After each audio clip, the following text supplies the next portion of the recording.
I'm Dr. Frances Yahia, and I wanted to talk to you about abandonment issues, the myth of Chiron, where you find your abandonment in your chart, and whether or not you're a fight, flight, or freeze response linked to your Chiron sign. So let's start with a little bit of mythology. So first of all, here's Chiron.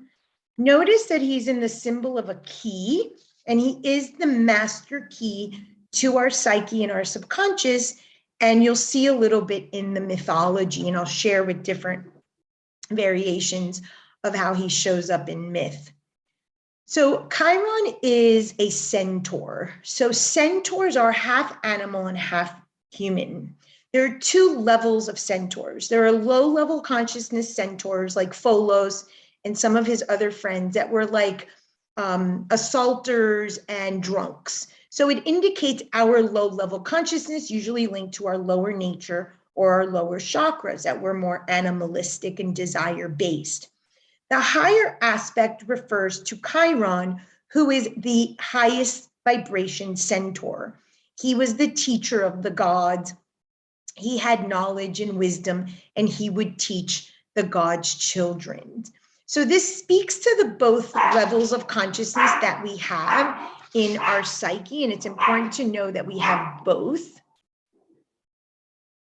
And besides knowing that we have both, understand that we cannot change our Chiron, our lower nature, or our lower level consciousness, which is the importance of the lower chakras and of the animal nature. This is part of our unchangeable nature. So understanding Chiron is super important. So the myth of Chiron, his mother is Philyra and his father is Kronos. They're having sex, and Kronos' wife Rhea comes around the corner, and Kronos runs away, and Rhea catches him. And so he starts to lie. So there's an image here or a metaphor about what we lie about to hide this primordial wound of Chiron. His mother sees him when she births him. He's half human, half horse. She's a horse, and she's disgusted, and she leaves him in a cave abandoned. So Chiron is the deepest, darkest wound and our abandonment issues. Everybody has an abandonment issue by house and by sign, and of course by aspect. And we're going to look at it with Mars, which is the important planetary aspect that we want to pay attention to. So that's one of the myths of Chiron. The gods take pity on him. They bring him up to Olympus, and because he's so wise, they offer him the opportunity to be the teacher to all the gods' children. So we see his lower nature, his animal tendencies, and his animal half body, and then his divine nature, which is that he's welcome to Olympus to be the teacher for the gods. He is our greatest teacher in our chart. If we can learn to work with the vibrations of Chiron in our chart, then we too and sort of have the master key to our entire lifetime. So this speaks directly to our abandonment issue by house, in this person's case is the 10th, and by sign, which is Pisces. So fast forward a bit, Chiron is the teacher, and his favorite student is Hercules, which is over here linked to Mars. So you're going to want to find the aspect that you have between Chiron and Mars. This particular person's case, it's almost a square. It's a little off in degrees, but it's pretty close to be a square. So there's going to be some tension there. Chiron and Mars are going to create adrenal issues, cortisol issues, a lot of fight, flight, emotional responses. So if you're lucky enough to have a sextile or a trine, then it's going to be less so, but also through aspects. When Mars and Chiron aspect each other through transits, that's also going to activate that response. But in the chart, you can see how your psyche set up archetypally between Chiron and Mars.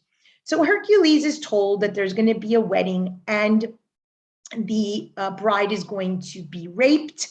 Hercules says to Chiron, let's go, we have to save her. And accidentally, Hercules' bow and arrow, the arrows are dipped in the Hydra's blood. And the Hydra's blood is a wound that never will heal when that bow and arrow hits you. And it hits Chiron in the thighs. The thigh significance means the lower chakras, right where Chiron's divinity and his humanity or his human nature and low consciousness animal nature meet is right at the third chakra, right there where it's our crown of jewels or our fire. And the only element humans have control over is their fire. So it's a very significant placement that he gets hit in the lower nature, in the thigh, close to the second and the third chakra. So he's in pain and he goes around the world, and a rotation of Chiron is 48 to 52 years. And if anybody knows my models, 48 to 52 is the midpoint of the swings of the law of polarity, and that's self-mastery. So he goes around 48 to 52 years, knocking on everyone's house, asking if they have a cure, an antidote to his wound, and everyone says no. In the process, he helps people that he is asking for help. And this is the concept of the wounded warrior. I do not like that term and do not believe in that term. You cannot heal anybody. You heal yourself, and by raising your vibration, you mirror and model to others what you have done. So this concept of the wounded warrior stays with very much a savior, rescuer, martyr archetype, and we really try to move away from that. The thing is that Chiron also represents Jesus. It's the story of Jesus, the ordinary man with the divine spark. So we see that metaphor. Chiron is the new ruler of Virgo, which is the sixth house that has to do with the ordinary man or the commoner. So it's not uncommon that this wounded warrior archetype is reflected when really it shouldn't be, because that's not the healthy version of the archetype. The point is to heal self, which is the last part of the story. So it's 48 to 52 years, it makes its rotation around, and he goes to Zeus and he says, Zeus, I really need to become mortal. Zeus had made him immortal when they adopted him, because they were so grateful that he was so brilliant and taught all the kids education. So Zeus said, sure, no problem. And he's like, would you mind if I trade places with Prometheus? Prometheus had stolen the fire from the gods.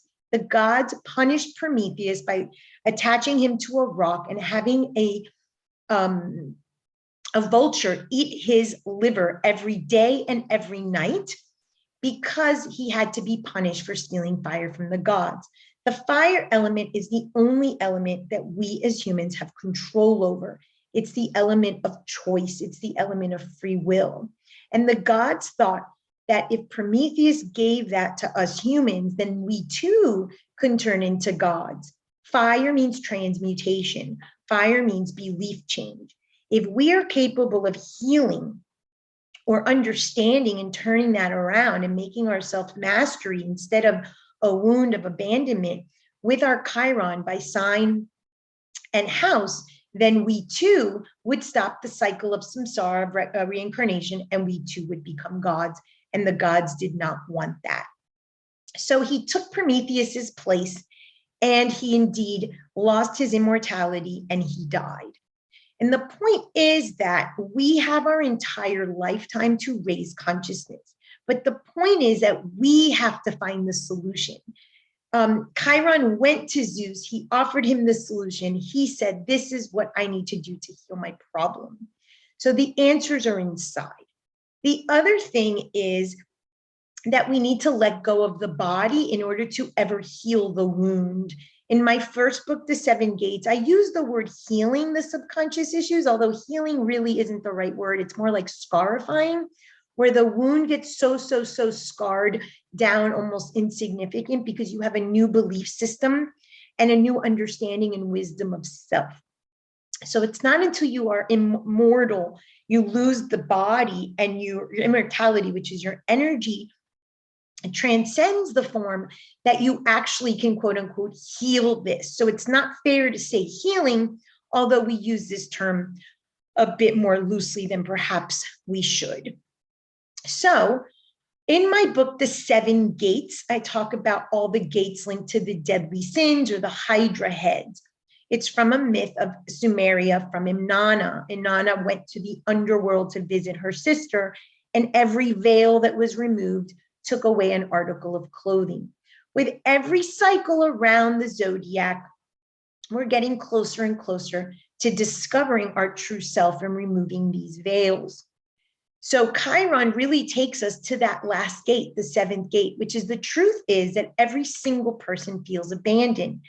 Regardless of your parents and your childhood story, the shared human experience with Chiron is that we were all kicked out of Olympus, or we were all kicked out of the Garden of Eden, or we were all kicked out of heaven and forced to have a physical incarnation. This is the root. And so it represents Jesus because we are all flawed. And so it's a little bit of a mind game to understand that Jesus is human and divine, but he had a virgin birth. In my models, obviously the story of conception is super important. He doesn't have that story other than immaculate conception. So we're sort of programmed in our Western psyche that being conceived, the act of sex, the act of union between our parents, is part of the problem.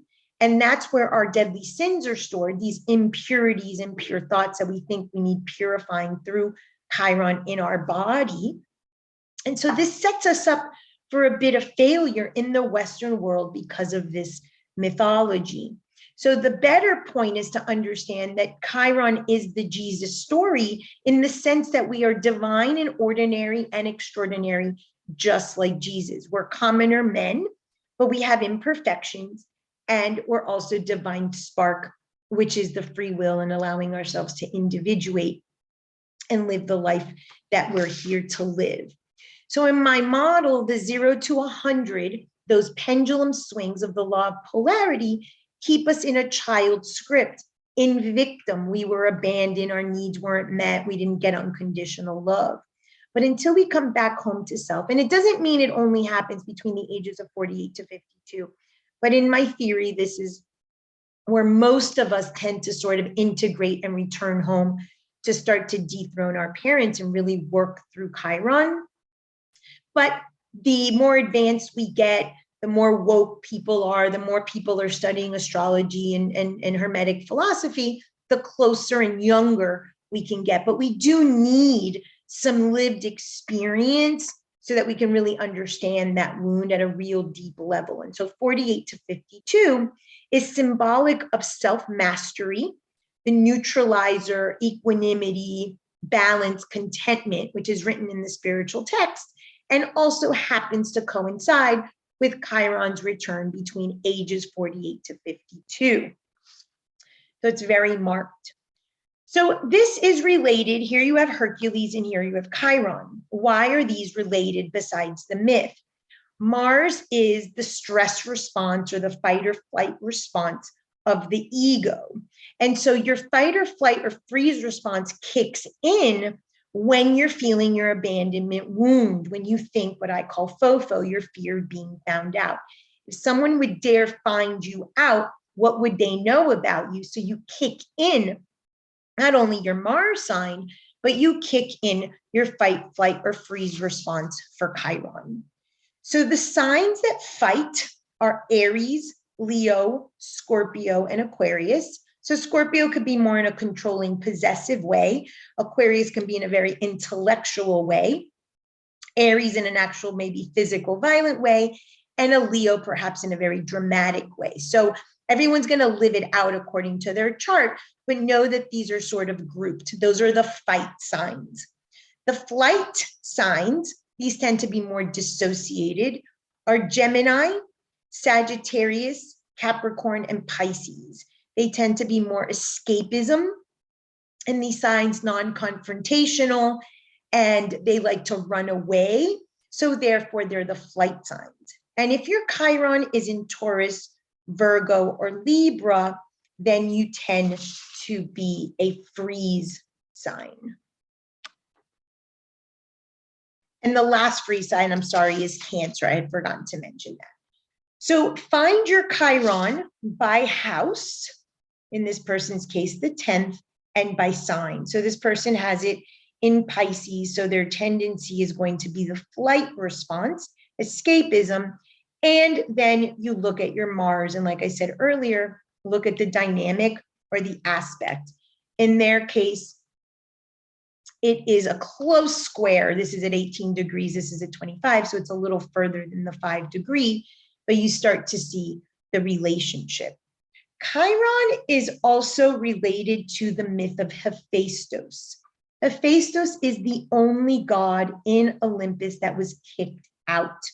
He was kicked out of Olympus by his mother Hera because he was deformed. The big relationship in our psyche between Chiron and Mars, and Chiron being our wound or our deformity, our humanness, and by humanness, I mean our imperfections, our low-level consciousness, our impure thoughts, and our desirous form, is that our ego or our Mars sign by house and sign kicks in to try to cover it up. So this person perhaps overworks or overpromises, exaggerates, overcommits perhaps because he's trying to figure out that his Chiron is in Pisces or overcompensate for that Pisces, which is an issue with self-worth. I will be having a workshop in a couple months about each Chiron and specific crises that you have in your chart related to your Chiron sign. Thank you very much.